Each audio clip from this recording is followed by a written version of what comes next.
Hey everyone, let's get straight into it. I will be giving you a quick tutorial on how to beat the Roaring Knight in Deltarune. This is arguably the hardest boss in the whole game, but it's not as hard as someone like Sans, and with the right equipment and setup and practice, you can actually make this fight decently easy. It's not an easy boss per se, but you can make it a lot easier than it originally appears. So let me show you what I have here.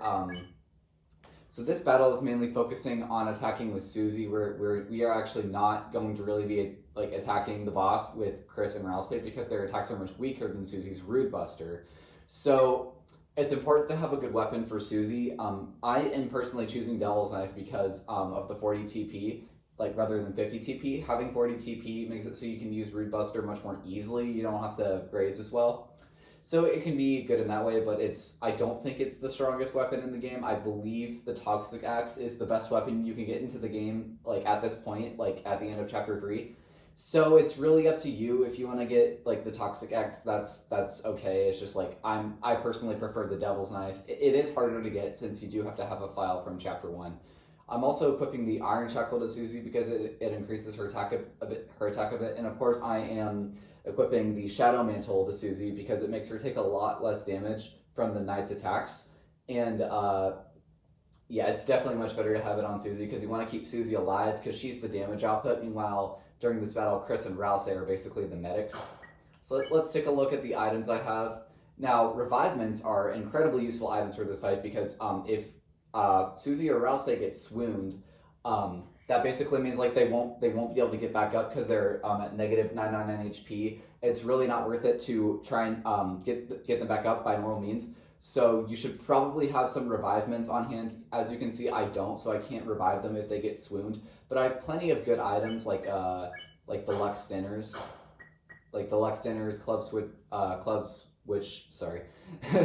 or if you have a top cake, a spin cake, that's also good. Just really good items. As you can see, my HP on each character is a bit higher than it should be. That's because I have been attacking enemies throughout this chapter and have been gaining strength.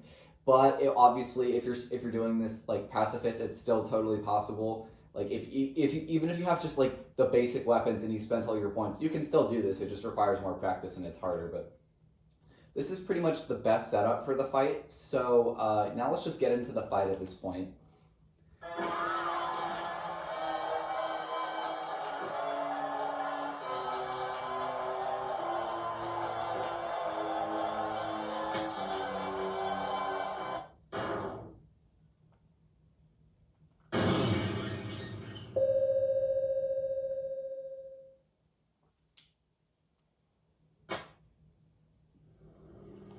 So the Knight's attacks, the main thing about them is that they're not too difficult to dodge once you know what you're doing.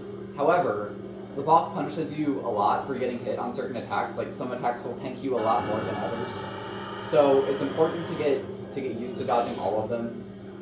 Even if there are some that don't do as nearly as much damage as others, you should still definitely practice quite a bit on all of his attacks. There aren't that many to master. There's really only 5 different ones if I remember correctly. I'm not really sure. But anyway, here we go. So on the first turn, you can do one of two things. You can either attack with all or you can defend with all. I personally am going to defend with all so I can get up to 48 TP, but if you want to attack with all of them, go for it. There really is no better option. I mean, there is obviously if you're doing a speed run or something, but since you're just trying to beat the Knight, I'm just going to defend so I can get some TP early. This attack's pretty easy, just go in between all of them and it ends pretty quickly. This next attack is pretty difficult. You're going to want to dodge all of the knives or swords by moving your sword perpendicular to them. So if the sword is slashing vertically, you want to be moving horizontally. If it's slashing horizontally, you want to be moving vertically. If it's slashing diagonally, you want to move the opposite direction diagonally, pretty much. If that makes any sense. So on the second turn, since you have enough TP at this point, you're going to want to use Susie's Rude Buster. So since Chris and Ralsei's attack, they're not nearly as good as Susie's, we don't need them, so we just defend with Chris, use Susie's Rude Buster, and defend with Ralsei's, we can still have a lot of TP after the attack's over. Now, I have the Devil's Buster, so I'm only using 40 TP by using Susie's Root Buster, but if you have the Toxic Axe and it uses 50, that's not too much worse. And to deal a little more damage using Root Buster, you should time it right as it hits the 9. Bam, you even hear the sound difference.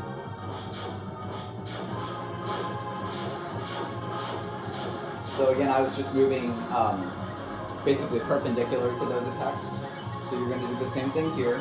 Defend with Chris and Rouse, attack Susie with Root Buster, or attack with Susie. This attack's a bit difficult. You have to move in between all of these tree thingies, snowflakes, whatever they are. Now, as you can see, I got hit quite a bit, so now we're going to be using Chris and Rouse's items. I'm going to feed Chris. Susie is going to be using Root Buster against the 9, and then Rouse is going to be feeding Susie.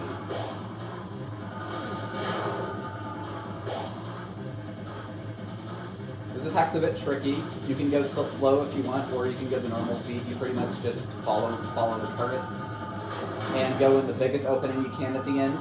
It does feel like it's pretty easy for you to get screwed over at that final part because there's an opening that's not big enough to where you won't get hit. But I think there might be a way to guarantee you not getting hit. I'm not really sure. I should probably look into that attack a little more.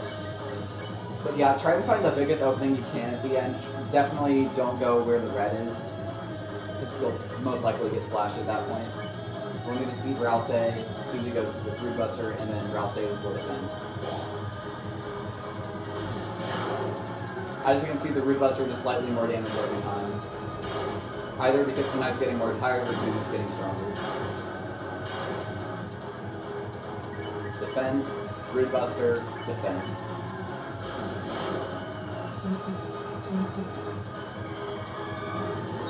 Same attack as the first attack. Except there might be a little more snowflakes that time. So yeah, we want to keep Susie alive. Susie, once again, will use Root Buster. And we want to keep at least Chris and Rouse alive. You don't have to keep both of them alive, but you do want at least one of them to stay alive as the medic. So we'll go ahead and go with Chris since they have more HP.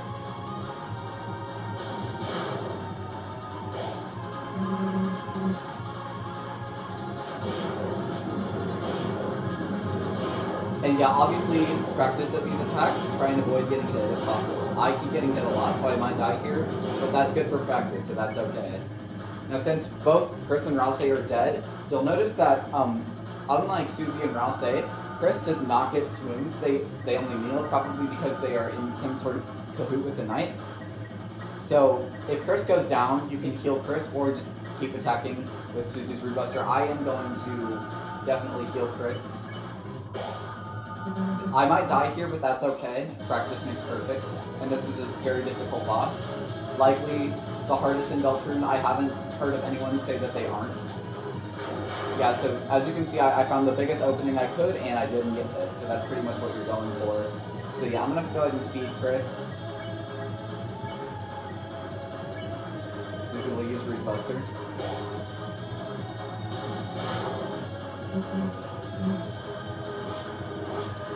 Same attack as before, except there's a circle, so you have to move a little more carefully, but it's not too much harder as long as you don't move too much.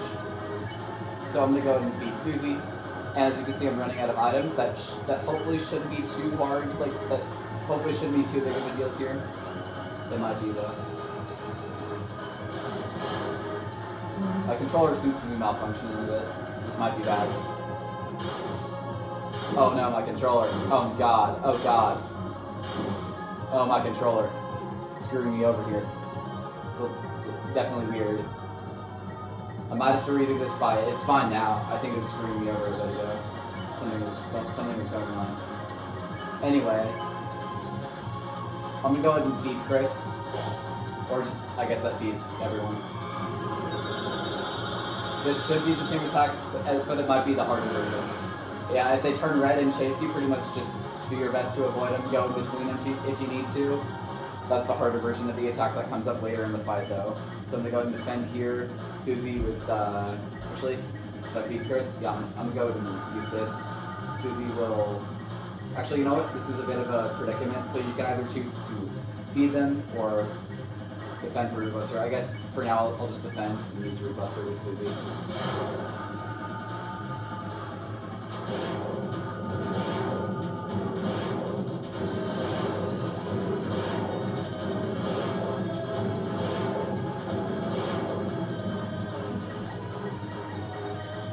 since I barely got any TP from that, I'm gonna go and do the same thing I did last time.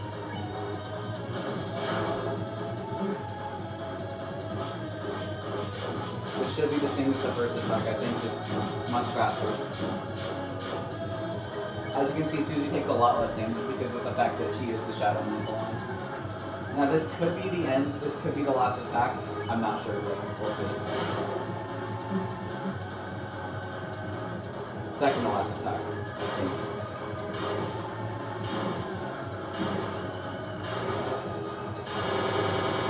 And as you can see, there's a lot of TP there. I'm going to go ahead and heal. And the night will start glowing, and you should have a second opportunity to heal here. So that was the last attack, but not the last attack of the whole fight, but the last normal attack, I should say. I definitely worded that wrong. I'm gonna go ahead and feed Susie, because I guess it's most important to keep her alive. Hopefully I survive this. This is likely the hardest attack. It's kind of like Asriel's attack, just kind of dodge all of these the best you can. And then it'll go in a spiral like this. So you pretty much just go in a circle around the knight. Then they'll basically throw everything back at you, just weave in between them as you need to. I should survive this, I think. It'll be a bunch of snowflakes here, so watch out. Definitely watch out. There's a bit of lag there, I'm not sure why. But once you get here, you're free. You're completely free once you get here. You can attack normally or use Root Buster. I'll use Root Buster for style, but a normal attack will work also. And that is the end of the fight. Hopefully you found this tutorial helpful. Obviously I didn't really record this with a script. I'm just kind of going off of what I know about this fight. But yeah, definitely go and practice this for yourself if you want to beat the knight more consistently.